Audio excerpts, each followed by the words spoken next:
আসসালামু আলাইকুম ইব্রান, সবাই কেমন আছেন? আশা করি সবাই ভালো আছেন আর সুস্থ আছেন আল্লাহর অশেষ রহমতে। তো আমরাও আলহামদুলিল্লাহ ভালো আছি। তো এই যে আজকে বিকাল থেকে ভিডিওটা শুরু করেছি, যেহেতু আজকে দুপুরে খেতে খেতে একটু দেরি হয়ে গিয়েছে। তো বিকালে আমাদের বাসায় কিছু মেহমান এসেছিলো, মানে আমার তো বোন বেড়াতে এসেছে, এর সাথে আরও কিছু মেহমান এসেছিলো। তাই সবাই একসাথে মিলে একটু চা খেলাম, গল্প করলাম। তো এদিকে 7টা বেজে গিয়েছে। এখন চিন্তা করেছি স্যুপ বানাবো। আমার বোন যে বেড়াতে এসেছে ওর থাই স্যুপটা খুবই পছন্দের। তো বলতেছে যে আমার থাই স্যুপ খুব পছন্দের। তো চিন্তা করলাম আজকে থাই স্যুপই বানিয়ে নিই। আর যেহেতু রাতে একটু হালকা পাতলা খেতে চেয়েছি, তাই চিন্তা করেছে থাই স্যুপ আর রোল বানিয়ে নিব, এগুলো দিয়ে আজকে আমাদের রাতে ডিনারটা হয়ে যাবে। আর যদি কেউ ভাত খেতে চায় তাহলে তো ভাত তরকারি রান্না করাই আছে, সেগুলো খেয়ে নেবে।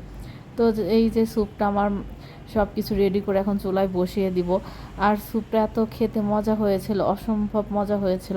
আপনারাও ঘরোয়াভাবে খুব সহজে এভাবে স্যুপ রান্না করতে পারেন।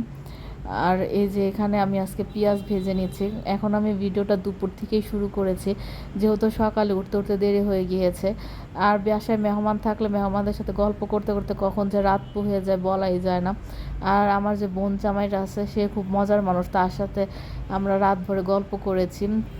এখন এই তো দুপুরে রান্না শুরু করে দিয়েছি। এখানে আমি কাঁকরোল ভাজি করেছি আর রান্না করে নিচ্ছি এখানে গুঁড়া মাছ। এই দেখেন কাঁকরোল ভাজিটার কালারটা এত সুন্দর এসেছে, মানে আর খেতে অনেক মজা হয়েছে। এখানে কিছু পাঁচমিশালি গুঁড়া মাছ ছিল, আসলে আমি এত নাম বলতে পারবো না। এর সাথে ধুন্দুল দিয়ে চিংড়ি মাছ দিয়ে রান্না করেছি। তো মেহমানরা আজকে চলে যাবে, এর জন্য আমার ছেলের মনটা খুবই খারাপ। আর এদিকে এই যে দেখেন সে বসে বসে ক্লে দিয়ে খেলতেছে।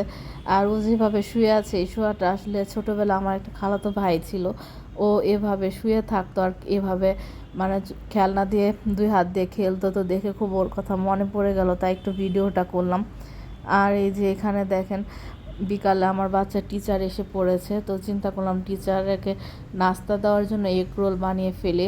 আর আমি এভাবে বাসায় সবসময় একটু ভেজিটেবল দিয়ে চিকেন দিয়ে পুর রেডি করে রাখি, আর তার সাথে একটু মেয়োনেজ দিয়ে ঝটপট বানিয়ে ফেললাম এগ রোল। তো আজকে শরীরটা একটু ভালো লাগছে না, কারণ এতদিন মেহমান ছিল, ঠিকভাবে ঘুমও হয়নি, খুব টায়ার্ড লাগছে। তো বিকালবেলায় সন্ধ্যাবেলায় টিচারকে আর আমার ছেলেকে আর আমি ওই নাস্তাটা খেয়ে নিয়ে নিয়েছি। আর রাতে তো আপনাদের ভাইয়াকে ভাত দিয়েই দিয়েছি। তো এই যে এখন ভিডিওটা শেষ করে ফেলবো, আজকের ভিডিওটা বেশি বড় করব না। যদি আপনাদের আমার এই ভিডিওটা ভালো লাগে তাহলে অবশ্যই সাবস্ক্রাইব করবেন আর আমার চ্যানেলটাকে একটু লাইক কমেন্ট করবেন। তো সবাই ভালো থাকবেন, আল্লাহ হাফেজ।